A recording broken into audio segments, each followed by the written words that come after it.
আসসালামু আলাইকুম। আমরা যারা মুরগি পালন করি আমাদের মধ্যে একটি কমন সমস্যা হচ্ছে এই লিটার পরিবর্তন করা।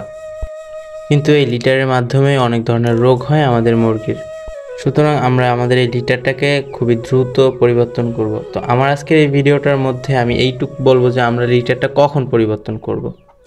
যখনই আমরা দেখব আমাদের লিটারটা এভাবে লেগে গেছে আর ঝরঝরা নাই, তখনই হচ্ছে আমাদের বুঝতে হবে লিটারটা পরিবর্তন করার সময় চলে এসেছে।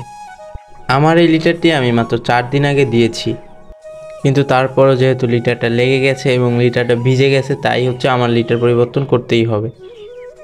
অনেকজনের মনে প্রশ্ন থাকতে পারে 4 দিনের মাথায় কেন লিটার পরিবর্তন করছি। এই যে আবহাওয়া খারাপ থাকার কারণে 3-4 দিন ধরে অনবরত বৃষ্টির কারণে আমার লিটারটা শুকায়নি, যার কারণে লিটারটা ভিজে একসাথে লেগে রয়েছে। আমার এই লিটার দিয়ে কোনো রকম দুর্গন্ধ ছড়াচ্ছে না, তারপর আমি এই লিটারটা পরিবর্তন করে দিব এই কারণে, কারণ লিটারটা আপনারা অনেকজন বলতে পারেন তাহলে বারবার নাড়াচাড়া করে দিলে হয়তো শুকাইতে পারে, বাট না ভাই, জীবনও শুকাইব না। কারণ হচ্ছে এটা বৃষ্টির কারণে আর আবহাওয়া ঠান্ডা থাকার কারণে এটা একবারে জমে গেছে, এটা কখনোই হচ্ছে শুকাবে না। সুতরাং এটা আমাদের মুরগির জন্য একটা শুকনো একটা পরিবেশ প্রয়োজন মুরগি সুস্থ থাকার জন্য। আপনাদেরও যদি মুরগির ক্ষেত্রে এইরকম সমস্যা হয় তাহলে অবশ্যই সাথে সাথে লিটারটা পরিবর্তন করে দিবেন। আর একটা ইম্পর্টেন্ট কথা হচ্ছে লিটার পরিবর্তন করার স্পেসিফিক কোনো সময় থাকে না।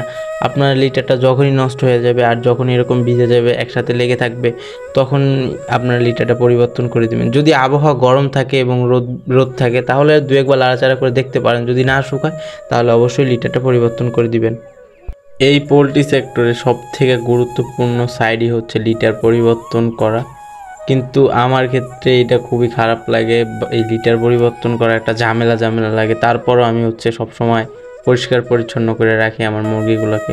আলহামদুলিল্লাহ, এই পরিষ্কার পরিচ্ছন্নর জন্য আমার মুরগিগুলো সবসময় সুস্থ থাকে। আপনাদের মুরগিগুলোকে সবসময় সুস্থ রাখার জন্য এই লিটারের প্রতি খুবই গুরুত্ব দিবেন আপনারা, কারণ এই লিটার থেকে খুবই বড় বড় রোগ ব্যাধি ছড়ায় মুরগির জন্য, যেটা খুবই ক্ষতিকারক।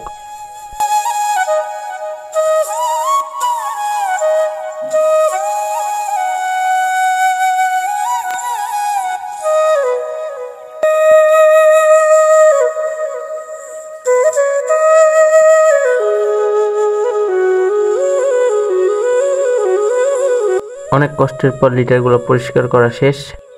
এখন আমি আমার মুরগির এখানে কাঠের গুঁড়াগুলো দিয়ে দিব। এই কাঠের গুঁড়ার মাধ্যমে মুরগির এক প্রকার অসুখ বা রোগ হয়, সেটা হচ্ছে মুরগির ঠান্ডা লাগে। সুতরাং সঠিক পদ্ধতিতে মুরগির কাঠের গুঁড়া দিতে হবে। যেমন এই আমার হাতের কাঠের গুঁড়াটা একবারে শুকনাও না একবারে ভিজাও না, নর্মাল একটা স্ট্রাকচার। এবং আমি আপনাদেরকে একটা টিপস দিই, প্রথম পর্যায়ে কাঠের গুঁড়াকে অনেক মোটা একটা লেয়ার করে দিবেন না, আপনারা হালকার উপরে কাঠের লেয়ারটা দিবেন।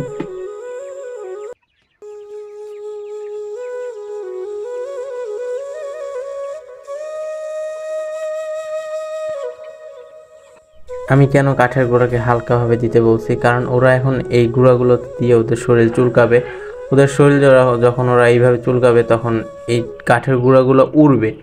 তারপরে এই কাঠের গুঁড়া উড়ে যখন ওদের নাকে যাবে তখন ওদের ঠান্ডা লাগবে।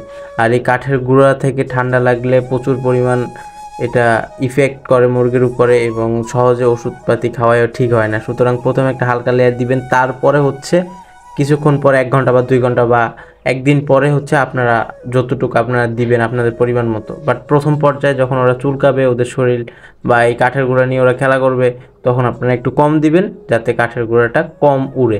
কারণ কাঠের গুঁড়া 100% উড়বে, আর উড়া করলে ওদের এই যে আমরা প্রথমে মুরগিটা দেখতে পাচ্ছেন এটা নাক চুলকাইতেছিল, কারণ এই কাঠের গুঁড়াগুলো নাকে যায়। আর কাঠের গুঁড়া যখন নাকে বা চোখে যাবে তখন হচ্ছে মুরগির সমস্যা করবে। তাই খুবই অল্প পরিমাণে প্রথম দিবেন, হালকা করে লেয়ারটা দিবেন, তারপরে হচ্ছে আপনাদের জায়গা অনুযায়ী যতটুকু কাঠের গুঁড়ার প্রয়োজন ততটুকু দিবেন। আল্লাহ হাফেজ।